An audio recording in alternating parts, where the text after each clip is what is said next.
We all love color, but how do you make your color more vibrant without your painting just becoming garish? So today in this video, I'm going to show you a controlled way to enhance and enliven the color in your paintings.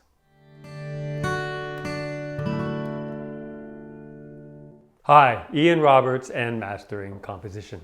So we all love color, but if you've tried just pushing your color, it often doesn't end up very nuanced or engaging. It maybe gets really jumpy and garish, and it's really hard to hold sort of the unity of a picture together if there's these bright colors jumping all over the place.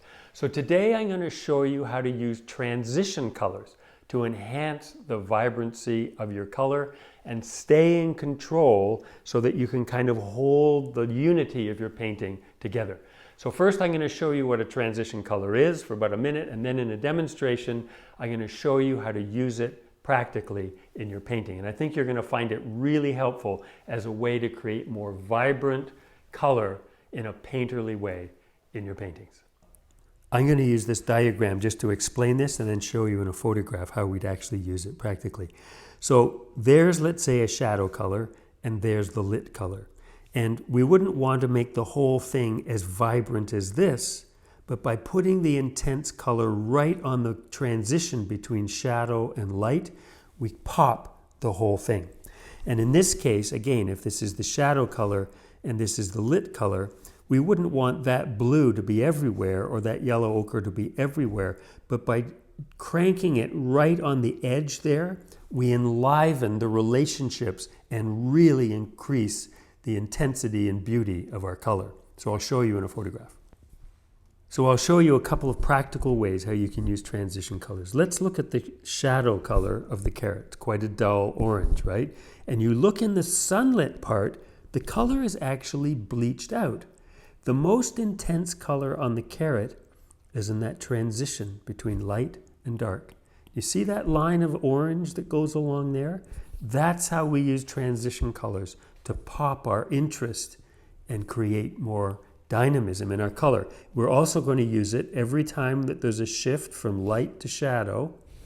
We're going to use it there as well. And it'll just enliven the whole arena, even though we're only transitioning the color on the edge. This is an 8x10 linen panel. I've toned it. I've drawn it in with a pencil. I'm going to be painting in oils. Now, people ask me if I could say what colors I'm using as I go along, and then it would sound a little bit like a commentary in a hockey match. I think it'd be going so fast. But you can see the colors that I have there.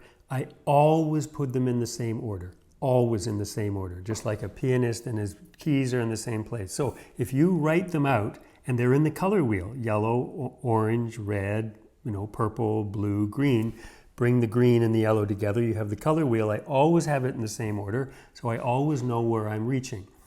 So you can see what I'm doing here is I'm mixing a dull gray for the background and a more purple color for the plate.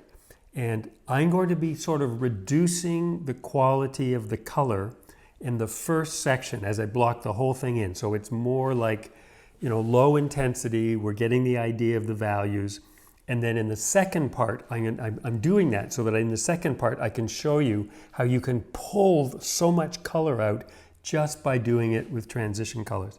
So you'll see that all these colors that I'm using now are a little bit on the dull side in order to do that. You can see there's the sunlit part of the counter, and you can see that there's a temperature shift there between the blue-gray of the shadows and the warmer sort of ochre color where the sun's hitting. And here we're going into the deep shadow directly underneath the plate. But you can see the whole thing is tending to the gray side so that we can really make a point of showing how these transition colors kind of bring it alive.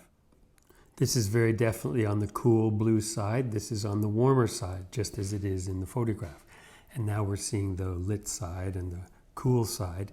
I'm sort of realizing that's a little too dull and dark for the lit side of the carrot. Even with a reduced intensity, I'm still having to crank the color a bit. You see, I'm reducing the intensity, adding complement there, and we're putting in a color that will service for now. And then just putting in the dark green there, a couple of touches of lighter green, a little bit. It's quite a cool green if you notice in the photograph. even where the sun is hitting, or it's still in the shadow really, but it's quite a cool green, although there's light hitting it, and so there's just kind of a simple line there. And then there's a few places where there's very specific lines of very low intensity, right? It's almost black and white, just sort of softening the edge of one side of it. So you got a crisp edge on one side and a soft one on the other. Just clarifying how that thing touches right up in there. There's some quite small shapes in that, the stem of the, is that the stem of the carrot?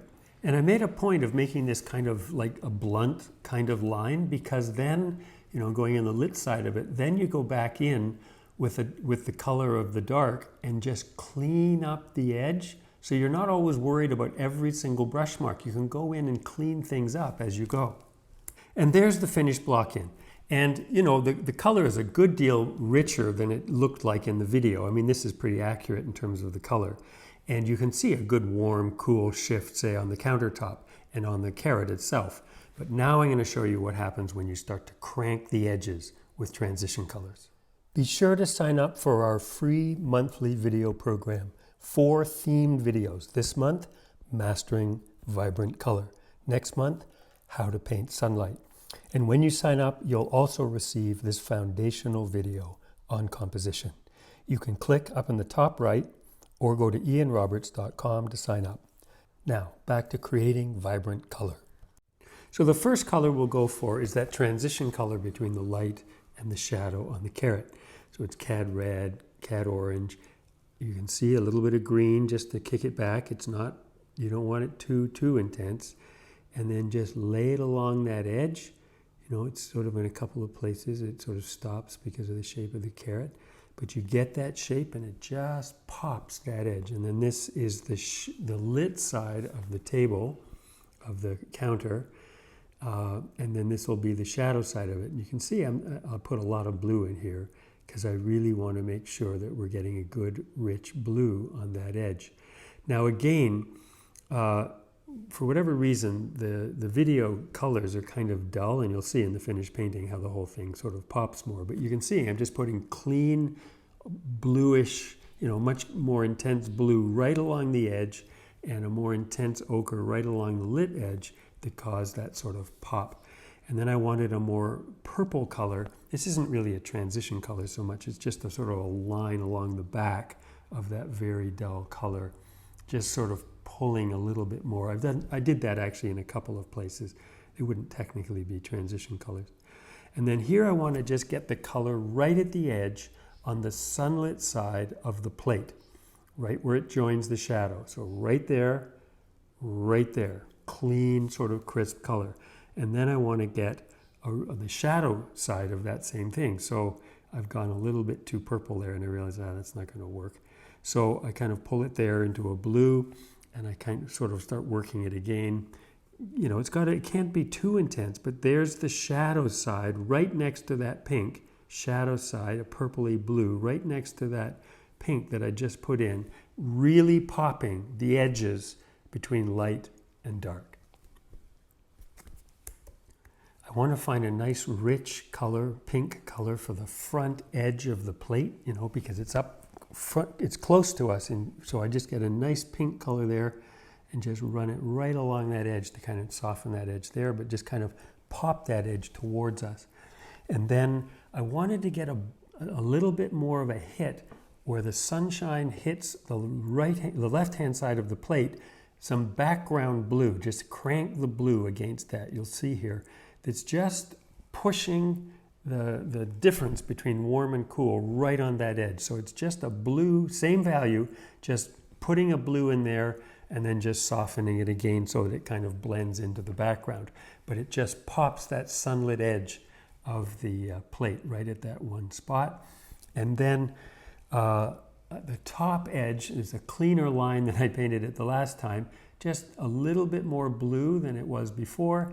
And then this is the same thing, a sort of a blue line there and a nice rich dark purple for the underside of the plate. And there's the finished painting. Now this is probably cranked a little bit more than I normally would paint, and the block in is probably a little duller than I would normally paint, but I wanted to create those differences so you could see how just a few places of transition color can really pop your painting. Now, truth be told, I did add some pink and purple onto the flat surface of the plate, but for the most part, it's being done with those transition colors to create more vibrant color and more nuanced color for your paintings. So I hope you found today's video helpful. I'll see you on the 15th. And until then, my very best wishes for your artistic journey. All the best, and bye for now.